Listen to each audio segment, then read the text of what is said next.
everyone, welcome to With Jola. Today we are going to be discussing all things courage. I'm currently sitting with superstar Ginny and we are going to be discussing his phenomenal journey and his latest single. I'm super excited to have him here. Hi Ginny, how are you? How's everything? Fine, thank you. How are you doing? What's happening? I'm good. I'm happy to be here.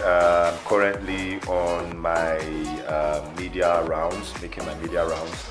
New single just came out, Pamper You. So interesting. I'm working on that, and I'm here. The bus stop has stopped here. All right. And I'm excited. Oh, great! I'm excited too. Can you tell me a little bit about this Pamper You Can't Spill? Because I know all your songs have like a story to them. So please tell me about it.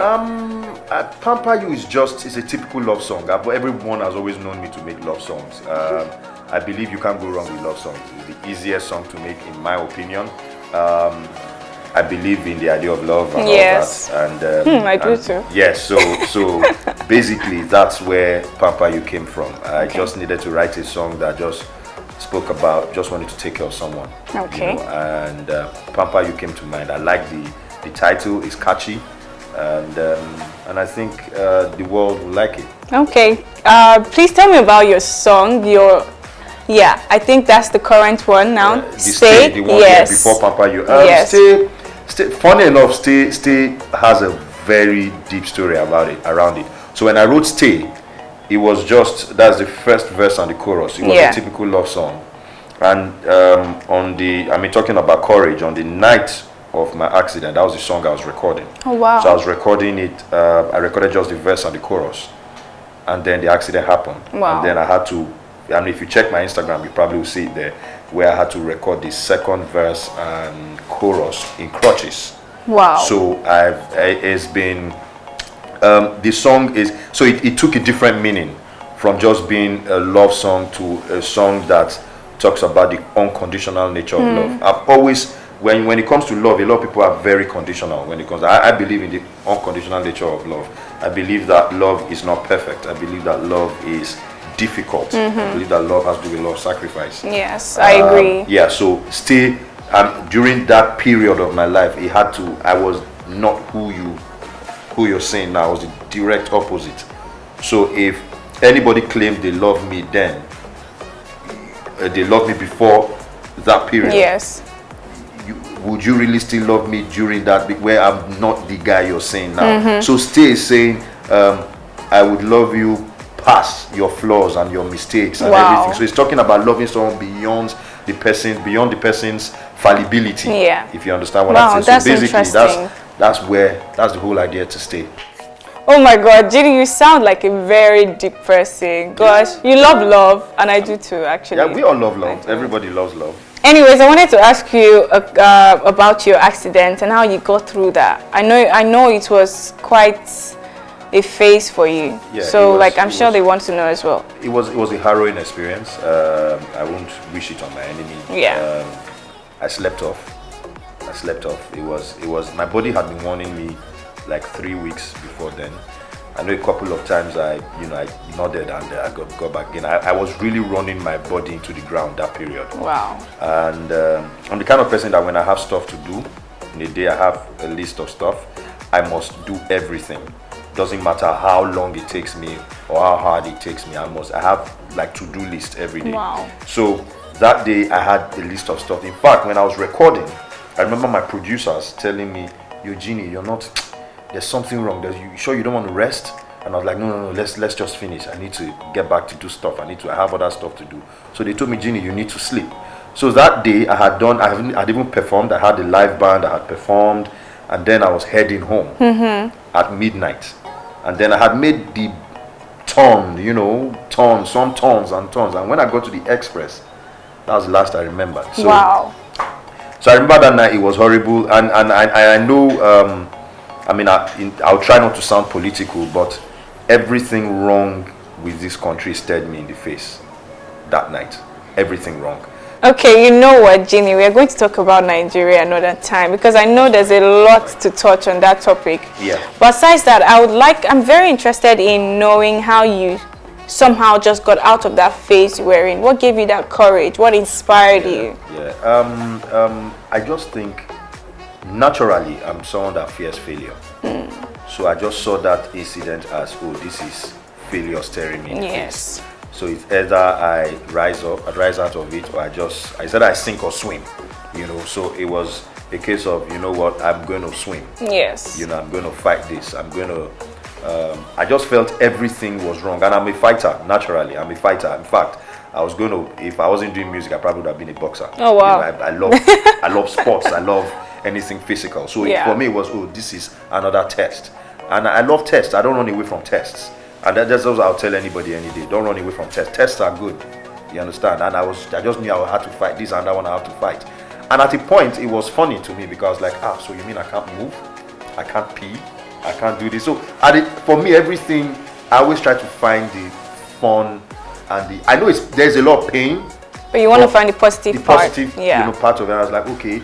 And for me, every little step was a success. So the day I could pee again, in fact, it started from the day I could sit up to eat because I was fed lying down. Most times I was sleeping coffin style. So the day I could sit up to eat, I was happy about it. That was success for me. So every day was, when you're faced with situations like that, every little step that might sound very mundane, very ordinary, nothing, it was a big deal. So and that is how you get through stuff like that. You take everything with joy. So the day I could sit up and eat, oh, it was good. The day I could sit up for longer hours, was good. The day I could pee, oh, that was pee without the catheter. Everything for you. It was everything for me. The day I moved from the day they gave me the crutches, because there was a period I couldn't even use the crutches. But the day they gave me the crutches, it was fun. The day I moved from 2 crutches to one, it was fun. The day they moved me from 1 crutch to the tripod stick, the one with the 3 legs, it was also every little step. The day they removed my POP and I started physiotherapy, it was fun. So for me, everything was a battle won. Until today, it's still a battle won. Wow. Everything. So that's how it's easier said than done. Okay, I know it sounds like, it's like sounds a bit cliche. Yeah, it sounds like a movie. Yeah, but it's not. I can laugh about it now, I can joke about it now, but I know that it was everybody needs some form of mental fortitude to get through anything in life. So that was just one of my phases. Wow, Jeannie, that was so inspiring. I'm sure that was a lot for you to handle at the time. Yeah, must have been insane. Yeah, very insane. Wow. Insane is a good way to put it. Wow. Okay, Jeannie, I'm going to ask you a question. I'm so sorry I'm going to ask it, but yeah, I want to know what impact that had on your career. To be honest, I'll keep it 100. It slowed me down a bit. Oh wow. Not like it worried me, not like the speed or the slow pace of things afterwards worried me. No, I mean, I was at the time it was happening, I wasn't even thinking of my career. I was just trying to get to the next day, and so some things matter at that point, and some things really take the back seat. I mean, it slowed me down. It took me about a year plus before I could release, because it's one thing to be physically okay, then mentally, then you finish different you thing. finish the physical battle, then it's the mental battle. Am I back at the pace of things? And my industry is really fast paced, so I was like, oh, can I do this, so it took me time to release it. But what I found out that happened was a lot of people were drawn to my courage and my strength and the fact that I could get through it. A lot of people that it was almost like somebody coming out from the dust, somebody coming out like a phoenix, rising from the ashes and stuff. So, I mean, not like I wanted to be some superhero. I was just going about it changed me as a person.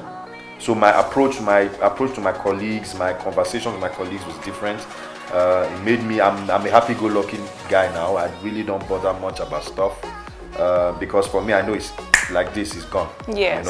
It just takes a second for everything to change. So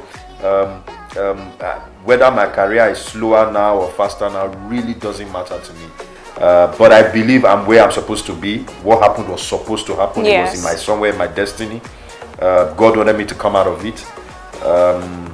And I feel better now, I feel happier. So the question should be, how do I feel as a person? Even within my career and everything happening around, I feel better as a person. I feel great. I feel great. I feel like I'm God. When I mean God with a small God, I feel good. I feel, there's nothing happening within my industry that can faze me now. I'm a different person. I'm a better version of who I was before. And I think that is showing in everything around me. When I go to the radio stations to meet people, it's a different conversation. So before that, some things might happen and I'll be like, oh, why is this happening? Now I'm happy about it all. But bring it on. There's nothing, if I pass through that, there's nothing that can faze me now. Oh, great. So I think my career is better for it. Of course, it took a lot from me financially, but that doesn't bother me now. In fact, now I feel I'm richer now as a person.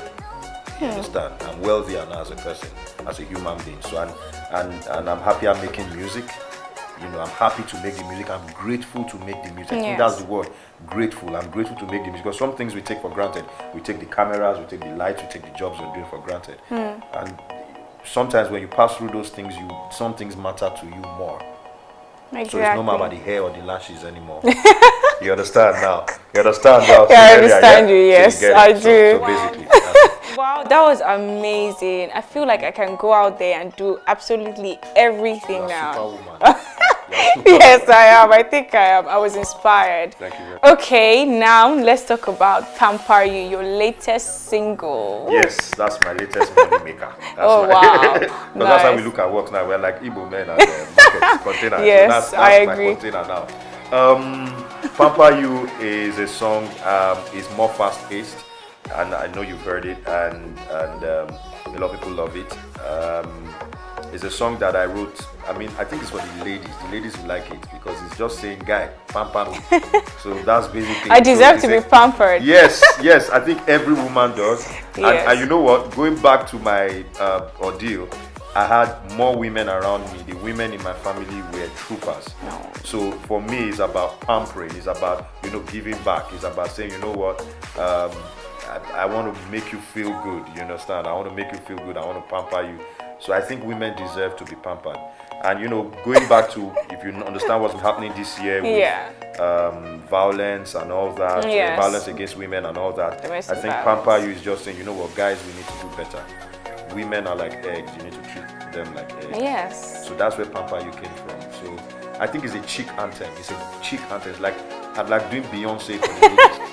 Well, I definitely love getting pampered. I play your song. It's obviously on repeat currently, and I'm sure my husband knows the lyrics to the song already. Yes, of course. Okay, before you go, I would like you to share some words of wisdom for myself and my audience. Okay, simply I'll just say it's darkest before dawn. That means and simply means when it's going to be morning, that's when the night is darkest. So it's darkest before dawn. So meaning you don't have to stay and wallow in the situation you are in. If you think it's tough, it's definitely going to get better. And be content.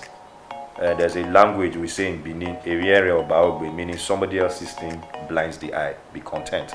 Yes. First door of sorrow you open is when you are not being content. So that's basically it. Well, like you've heard, it would definitely get better. Ginny, you're so deep. Oh my God. Wow. I wish they paid money for it. Oh my God. Well, like you heard him say, it will definitely get better. So no matter what situation you're currently in, I feel like he's been courageous enough for us to know that these things will actually change over time. Yeah. So yes, there you have it. Thank you so much, Ginny, for coming on the show. I'm super excited to have you here. Okay, guys, please subscribe to my YouTube channel and follow me on my Twitter and Instagram. Bye.